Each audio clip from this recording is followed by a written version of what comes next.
I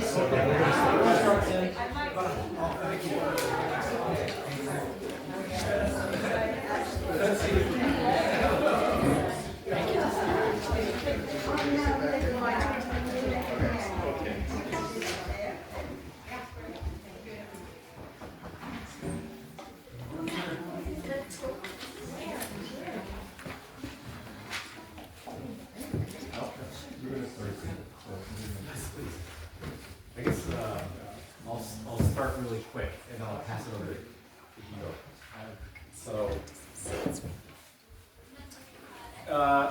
I just want to take just a brief moment and express our heartfelt gratitude to everybody here for coming together to join this evening of music and discussion and talent. Music is it's a common denominator that applies to all of us, something that we can all appreciate. And in fact, my mother is a musician, and it was her art as a musician that drew my father's love.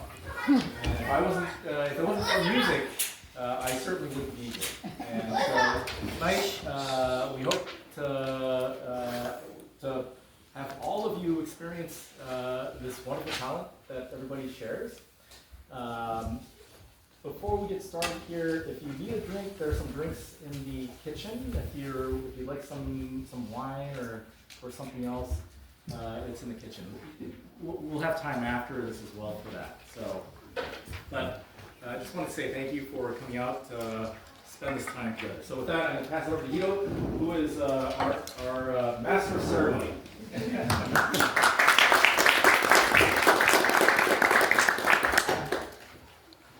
Good evening, everyone. Welcome to the second evening of music and discussion. My name is Hito. I'm currently 13 years old, and I'm an 8th grader at Amherst Regional Middle School. Before I start, I just want to thank everyone. He just said this as well, but I just want to thank everyone for coming and for those who really made this event, who organized this event. It's a real honor to be your moderator, and yeah, I'll just go through how our program's going to work today. So our event is going to feature with live musical performances from violin soloists, plays, and pretty much anything you can think of. And we'll also have book talks as well with some famously known authors here. And yeah, it's going to be a great experience. It's going to be a great experience. We're going to have fun, and yeah, just relax and sit back. Now, the first person is going to be Madalena, who's going to play the violin. And yep, now welcome her on stage.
For second, we actually have a little schedule change. We're going to have a really young talent who's going to play for us. His name's Austin Park. He's going to play the gavotte from cello suite number 6 in D major. So yeah, welcome in. Welcome all.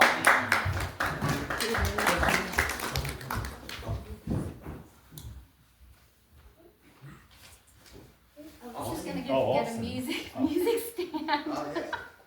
over there. Oh, yeah.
Next up, we're gonna have a family play, Snow White, from Mr. Tyler's Family. Is he here today? Is Danny play? Not yet. Not yet? Oh, yeah, Tyler's not here. He's not here today? Yeah, he Okay. didn't make it. Well now we're gonna have another violin solo by Elisa. Elisa was a Boston Youth Symphony Orchestra member, and, yep.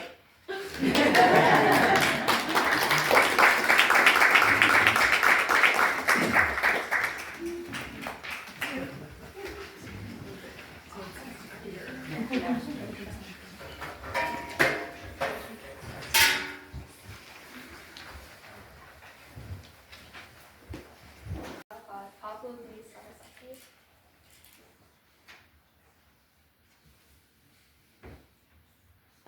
Thank you.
to start our book talks.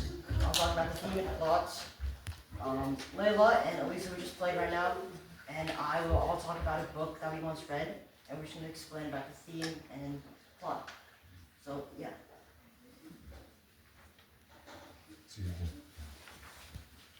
자, 어디 있으냐? What is she doing? I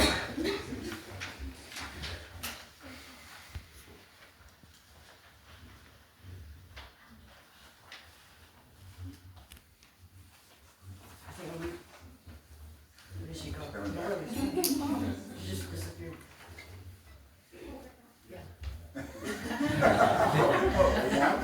You're up. You can't even take a break.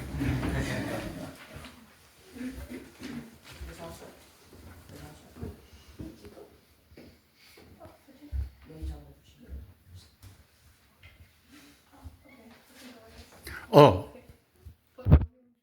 yeah, yeah, revised.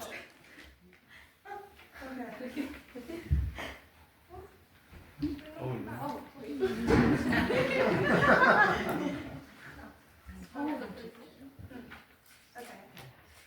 I'm Layla, and I'll be talking about Romeo and Juliet by Shakespeare. Louder. I cannot hear you. Shakespeare contrasts youthful. No, no. She will be on her own. Oh, okay. Yeah, until you can sit, wait for, Oh, okay. yeah, your turn. Okay. How does Shakespeare portray the divide between the passions of youth and the caution of age? How does this generational divide intensify the tragedy? Shakespeare contrasts youthful impulsiveness with adult caution, showing how the failure of the older generation to understand or guide the young deepens miscommunication and speeds up the tragedy. In what ways does Shakespeare depict love as a destructive or chaotic force rather than a purely positive feeling?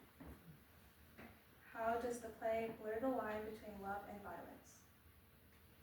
Shakespeare entwines love with images of danger and extremity, portraying passion as a force that overwhelms reason and repeatedly erupts into violence, making affection and destruction inseparable. How do Romeo and Juliet's roles as children of the feuding families clash with their private desires? How does this tension create a tragedy? Their inherited public identities directly oppose their private devotion, forcing secrecy and risky choices that ultimately propel them toward catastrophe. Ryla, why don't you answer just 3 questions only? We don't have much time behind the schedule. Was that 3? Yeah, 3 questions.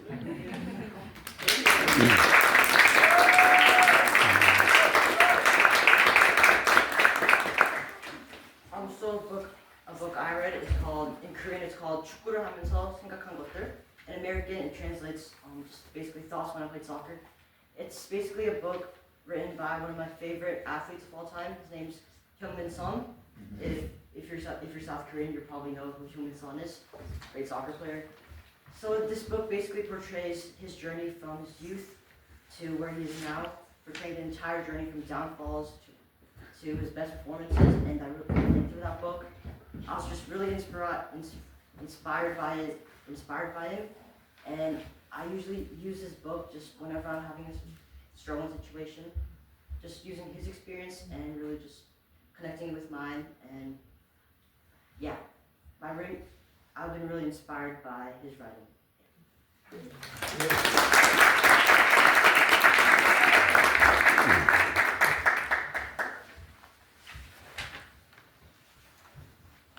Okay, the book I'll be talking about is Pachinko by Min-Jin Lee. So a little background on Min-Jin Lee. She was originally born in South Korea, but in 2018, when she was 7, she moved to Elmhurst in Queens, New York City. She attended Yale College, and then she wrote her award-winning novel Pachinko based off her experiences living as an immigrant in a multicultural society in America from Korea. She earned the Guggenheim Award of Creativity in Arts. So Pachinko is initially starts. Pachinko talks about the story of a multi-generational family who immigrates to Japan during the time Japan annexed Korea. It portrays the struggles that they face. So first, we're with the first generation, which is a fisherman and his wife. They own a boarding house. That's how they make their living. But when they give birth to a boy named Huni, he was born with a cleft palate and a twisted foot. Despite these hurdles, he married a girl named Yanjing, and they had a child named Sunja. So, but then a few years later, Huni dies, and it's only Sunja and Yanjing taking care of the boarding house. So these two women work together, daughter and mother, to take care of the boarding house. But then Sunja meets a man named Hansu, who was a rich and wealthy man from out of town. Sunja and Hansu fall in love, and Hansu impregnates Sunja. But Sunja learns that Hansu already has a wife and children in Japan. So she rejects him, and now she brings shame to her family, as she has no husband, her child has no father. But then we're introduced to Baek Isak. He's a sickly minister who's traveling to a church in Osaka. So on the way, he stops by their boarding house. When he learns about Sunja and her unborn child, he offers to marry Sunja, and then the story takes off as they immigrate to Japan, and they face a lot of prejudice for being zainichi, or Korean immigrants in Japan. And then the story goes so on and so forth, as like their generations live in Japan and then face prejudice. And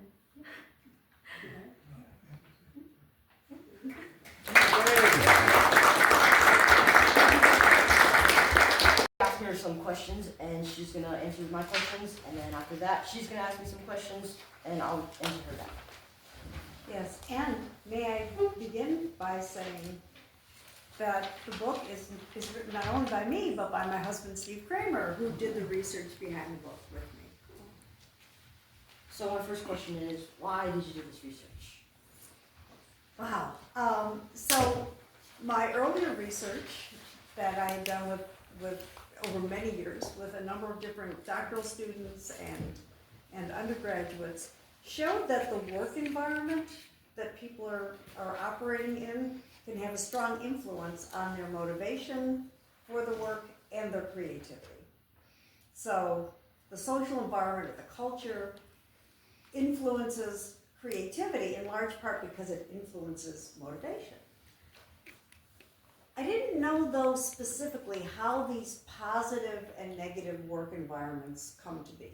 Like, what is it that happens day by day when people are working that leads them to, what is it that people, that their managers or their colleagues say or do? What is it that happens in the work? What is it the top managers do, maybe, that can lead to these positive creativity supporting or negative creativity killing environments?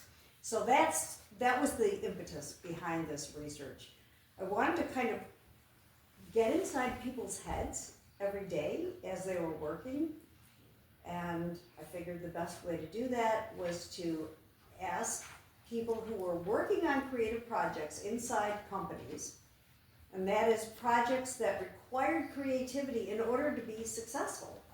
Ask them if they would fill out a short electronic daily diary, Monday through Friday, at the end of each workday, about that particular day, about their psychological states during the day, and describe one event that stands out in your mind from today.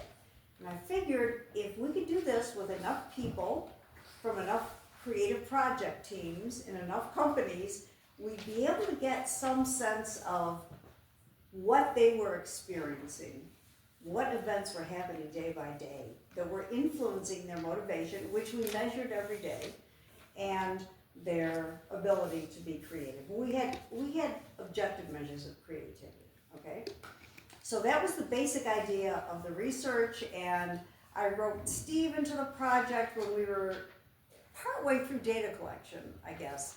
We ended up collecting data from 7 different companies, 26 project teams in those companies, and these companies were in 3 different industries. 7 companies, 26 creative project teams that all agreed, okay, we will each individually do these diaries every day. 238 individuals, Steve? I think it was 238, and we ended up with essentially almost 12,000 days of data. 12,000 individual diary entries telling us a whole lot about what was happening for these people in their work. And when so 3 years of collecting data and about 7 years of analyzing the data, because this was before machine learning, so it was all done by humans, using a categorization scheme we had for categorizing all of these events and different aspects of the events that were occurring, 65,000 events in total. Okay, so that was the research and the motivation behind it. Did that answer? Yes. In your opinion, what is the most important message for this book for managers, teachers, and parents as well? Can I give 2 messages? Sure. Yeah, sure. 2 key messages. So, first of all, we found that day-by-day psychological state strongly influences both creativity and productivity.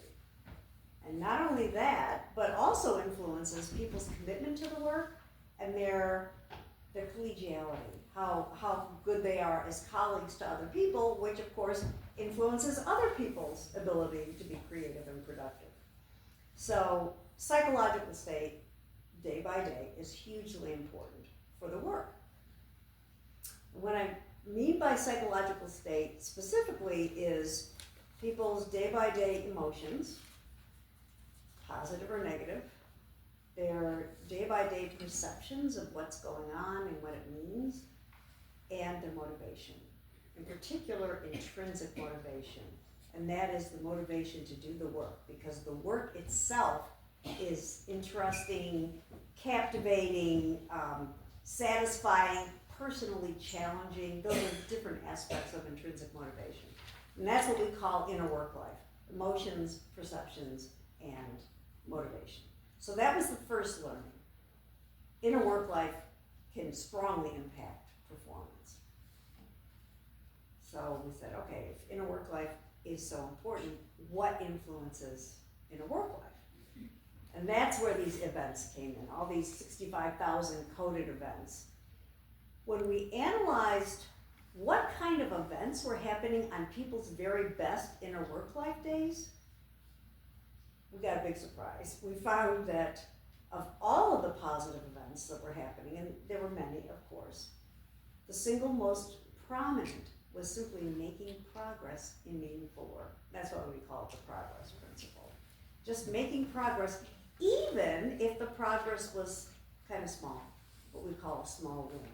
It might even look trivial to us as outside observers, but even a relatively small step forward could lead people to have very positive emotions that day, positive perceptions of their organization, their supervisors, their team, themselves, and strong intrinsic motivation for the work, which creates a feedback cycle, right? If they're more intrinsically motivated, they're more likely to be creative and productive that day and the next day. And we saw these positive feedback loops happening. However, there is a negative side to the progress principle. So of all the negative events that could happen, that could lead to bad inner work life, the single most prominent was having setbacks in the work. The opposite of progress. So feeling like you're stalled or you're being blocked somehow, or maybe you're even going backwards. in the work. So the lesson for managers with employees, teachers with students, coaches with student athletes, and parents with kids. The lessons are do what you can to support progress as much as possible, realizing that setbacks are going to happen. If you're trying to do something creative, if you're trying to do something hard, which all of these project teams were trying to do something really hard, you're going to have setbacks. But what's important is to try to manage day by day to support people in making progress, give them the information they need, resources they need, sufficient time, give them clear goals, but autonomy in how to achieve those goals. Those are, and when failures happen, try to take a learning attitude toward it. What can we learn from this?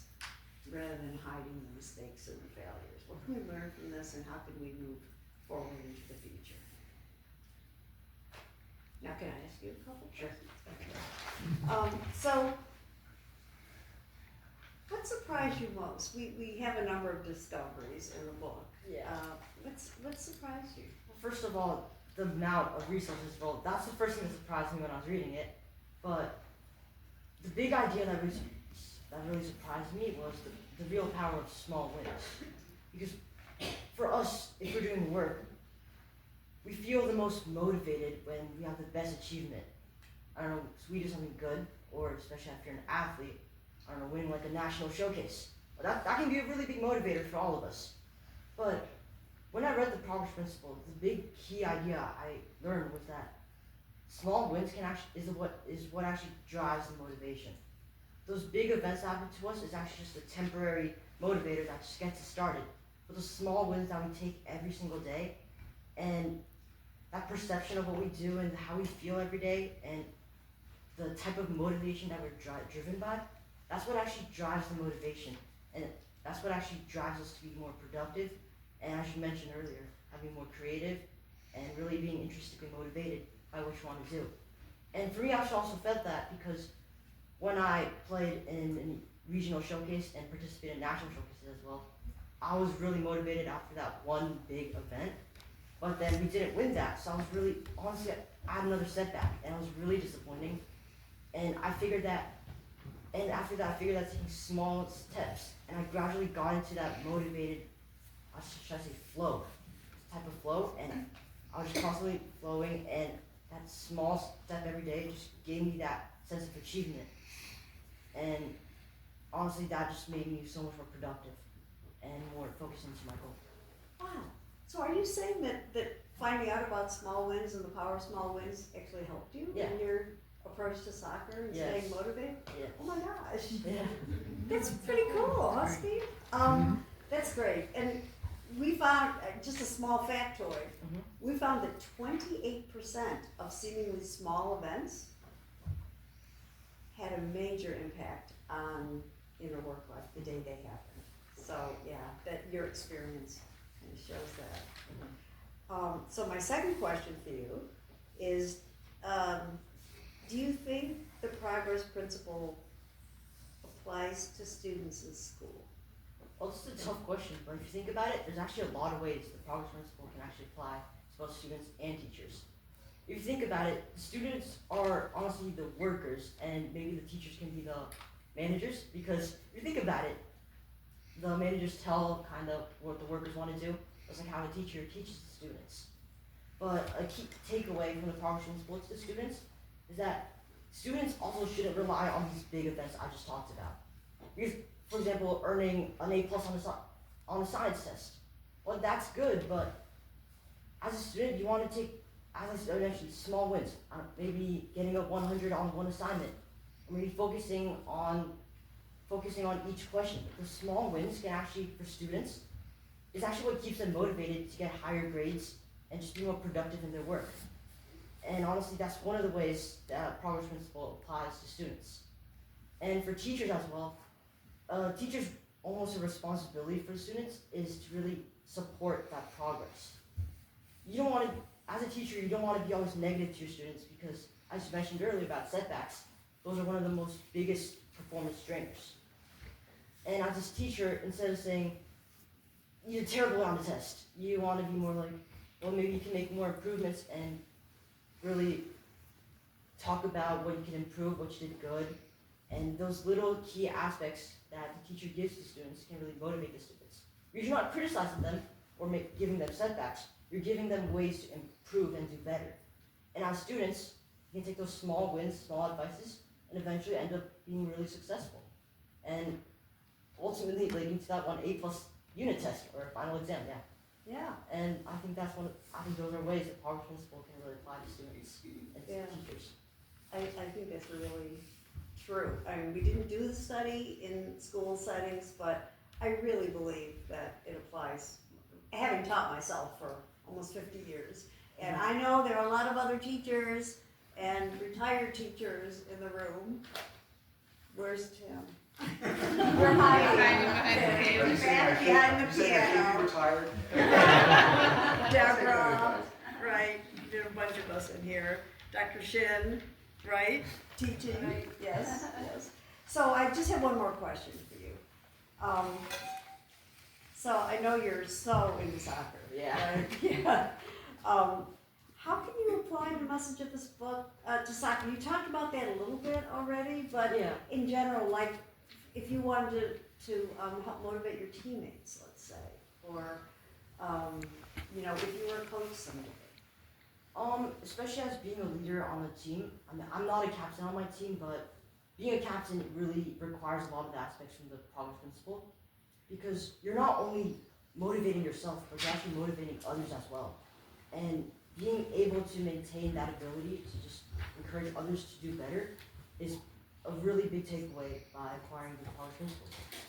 And one of those ways is, as I said about the teachers, is really helping them progress. So say that a teammate did a bad pass, or maybe the goalie landed a goal. It's really disappointing and everybody's all unmotivated. But as a leader, you can actually, instead of saying, why did you guys do that? You guys are so bad. You can say, guys, it's just one mistake. It's fine. You guys learn from the mistake, you just move on. You don't want to dwell on the past, just focus on what you need to do now and move on. Like those encouragements, and instead of criticizing them, just listening what you guys can do better, you can actually motivate others. Because since you're not criticizing them, as I just said, you're just helping them to do better. And that can, although they don't feel good because they conceded a goal, but that can give them the slightest motivation just to play better. And also as a player as well, you don't want to just play and just go on with the flow. You want to actually just analyze yourself. Because especially what I experience is that whenever I have games, sometimes I play bad games and I would just move on. But the next game, I would also play back with the same mistakes. But you really want to analyze what you did good or what you did bad and what you want to learn from it. And day by day, you want to set those priorities on what you want to do and setting those small goals, as the Progress Principle mentions, to really get better by the day. And by doing that, not only are you more productive with your time, but you really have a goal of what you want to achieve. And ultimately, that's what leads to success, because without a goal, you can't be successful. Yeah, and a final thought with coaches as well. Our coach is very strict, and sometimes he really drains us a lot, but if I were to be a coach and say that it was like a national final, and maybe the defenders did a really bad mistake which led to a goal in the last minute.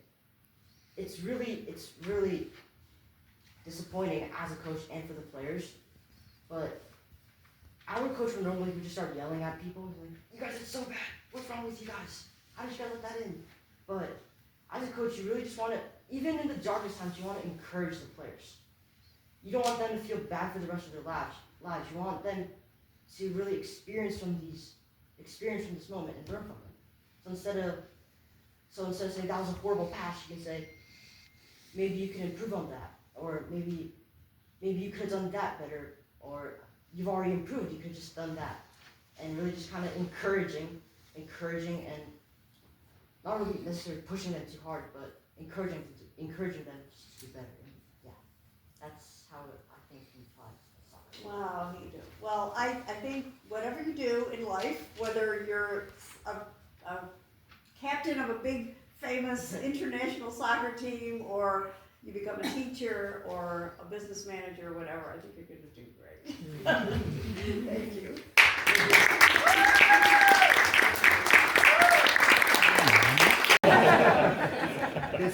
Stick it under your chin. I am gonna need to Sure. Christine, do you wanna sit on the piano bench maybe? I think I would prefer the piano. Just see Steve. Oh, We are. The, I thought she currently works in projects for UMass Amherst, Northwestern University, and also the Harvard Business School. And she's also the daughter of Teresa Malway and Steve Kramer as well. So she's gonna give a show.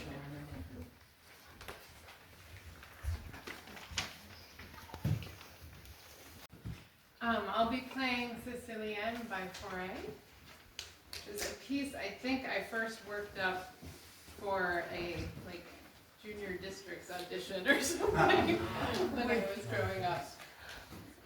But I still really like it, and have played it a couple of times in the last few years with a pianist friend. So I'll have to hear it without piano accompaniment, but it's still nice.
Steve.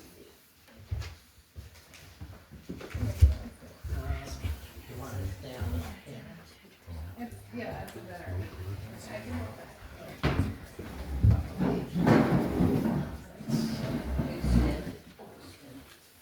Or should I can angle myself.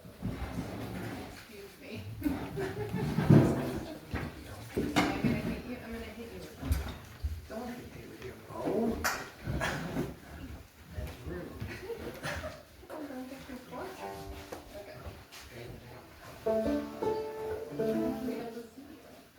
Anyway, don't mind us. So, we are gonna play a fiddle tune called Sally in the Garden, which I always assumed was an Irish tune. And I decided before this I would research the origins of the tune, and much to my disappointment, it's an American tune, and it has the most stupid lyrics one could possibly imagine. For a tune that's really quite lovely and haunting, slightly haunting. But the lyrics are something like, Sally's in the garden, sifting, sifting, Sally's in the garden, sifting sand. Sally's in the garden, sifting, sifting, Jenny's in the kitchen with a frying pan. Brilliant, very Taylor Swift-like. Anyway, so see if you can make those lyrics work with this. I'm not. Oh gosh, I don't even know where the strings are.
2025 National Honor Society, Layla has been recruited as one of their members. I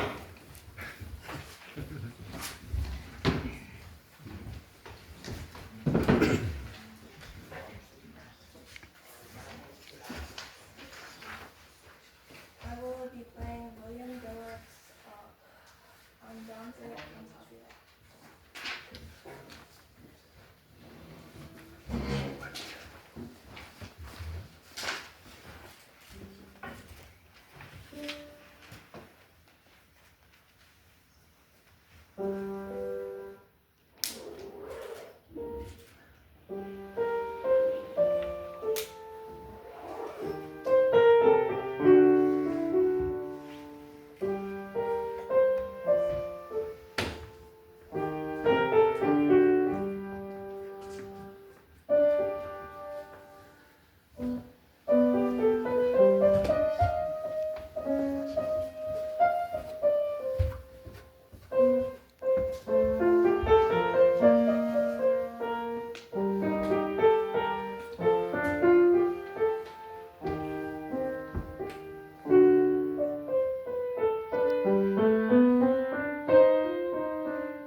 Artist by Deborah. Deborah Kahn is a painter, and she earned an MFA in painting from Yale University in 1978. I guess that's me. Chunky and Yu Gil came to my studio, and Yu Gil asked me to do a motivational talk based on a day in my life, and for a month I've been in high anxiety trying to have this talk. But anyway, I decided I'm not going to talk about my work, but just talk about how I became a painter.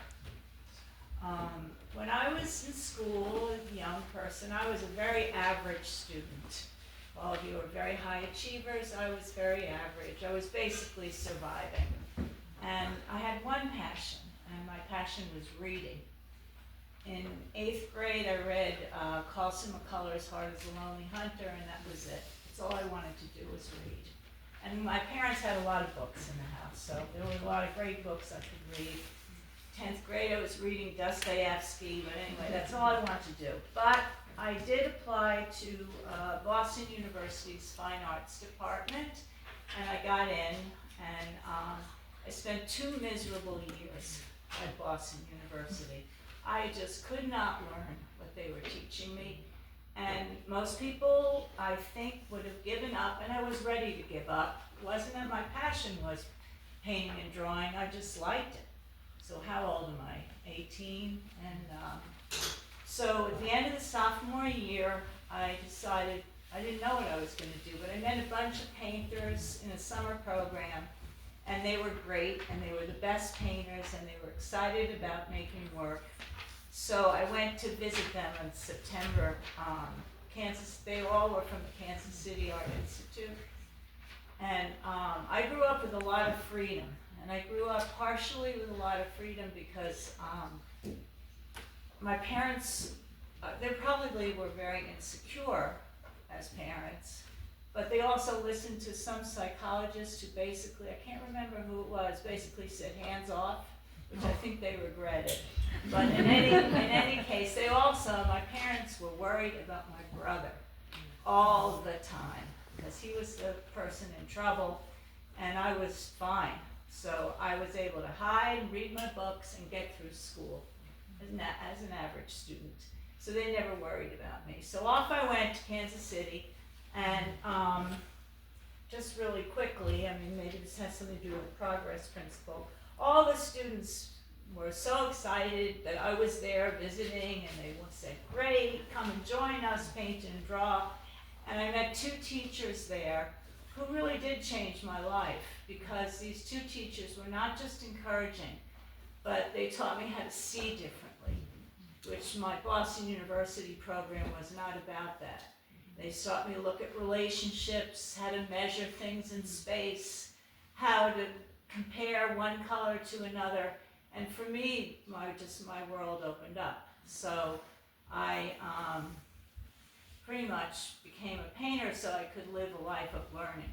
That's basically, I think, the main reason that I did it. And just one example, and then I'm done.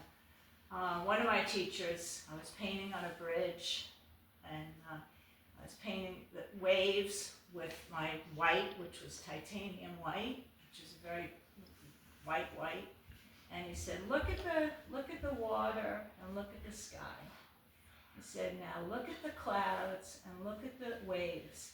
He said, those waves, they're in the plane of the water.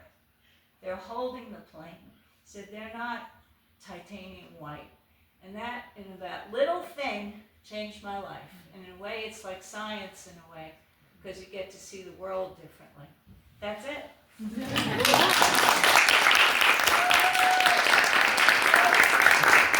Hi, Tim. Tim is a professor at Mount Holyoke College, and he's going to perform for us. Coming.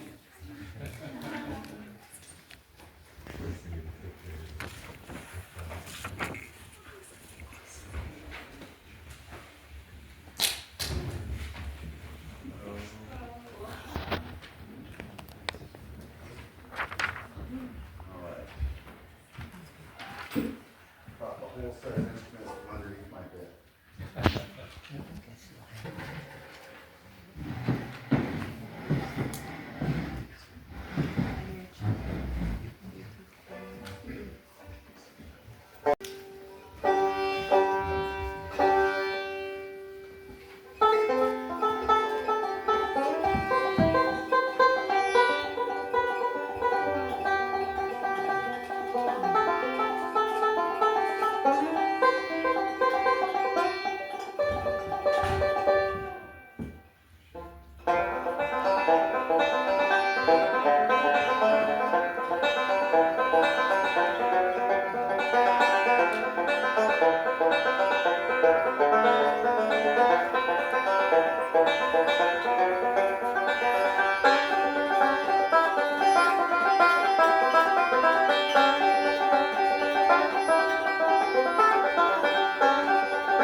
That was a song called Fork Road that I wrote many years ago.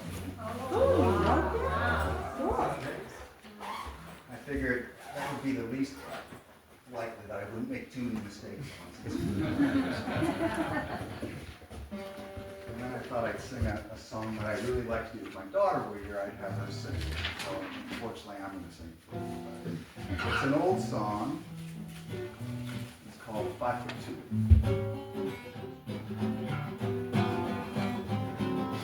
5'2", eyes are blue. Oh, what those 5 feet can do. Has anybody seen my gal? Turned up nose, turned down hose, never saw no other pose. Has anybody seen my gal? Now if you run to a 5'2", covered in fur, diamond rings and all those things, I bet your life that it isn't her. But could she love, could she woo, could she, could she, could she do? Has anybody seen my gal?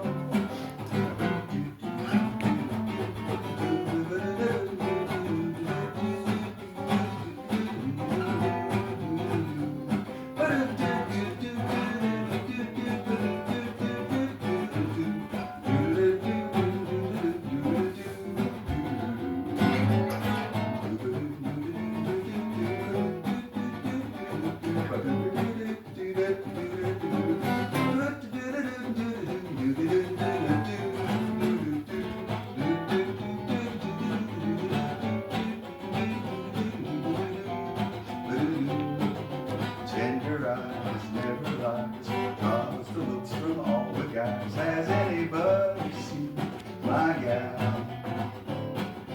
Freckled cheek, not a scheme, sight of her just makes my week. Has anybody seen my gal?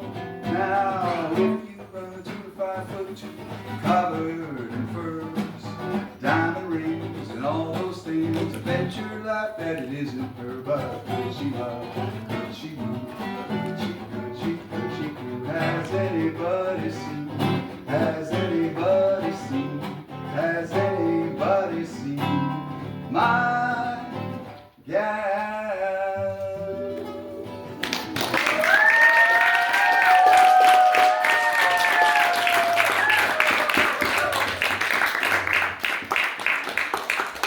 That's just the warm up with the real singing. Holy Night by Chung Soprano. Chung.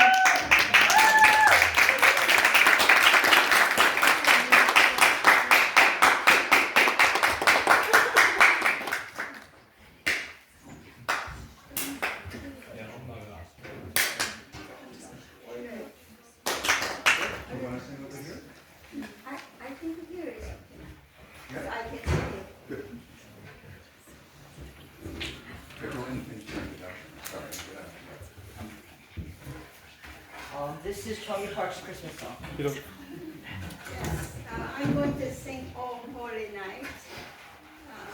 The Christmas season is now, so I decided to sing this "Oh Holy Night."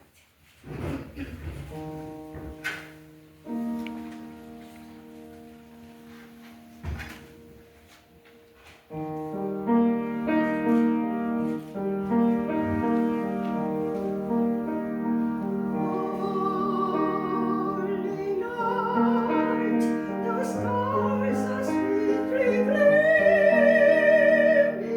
It is the night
Again, today we're gonna sing Arirang, a Korean folk song.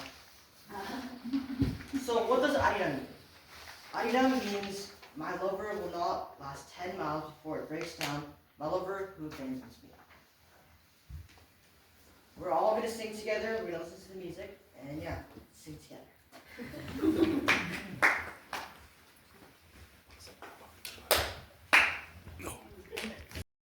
Now it's reception time. Now it's time for all to socialize, just have fun. We got food over there, we got drinks, and just relax. And before that, why don't we give an applause for everyone who participated today?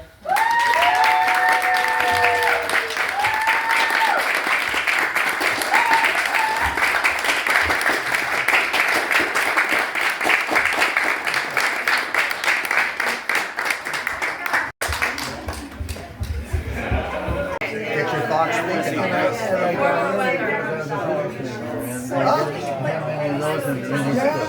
Well, that's what you know how to yell is they want variety. What they do? And physics and divinity schools are a perfect combination. Absolutely. Where did you study physics? University of Illinois. My dad studied physics and then became an English professor. Which was a lot. There was a little bit of a lot.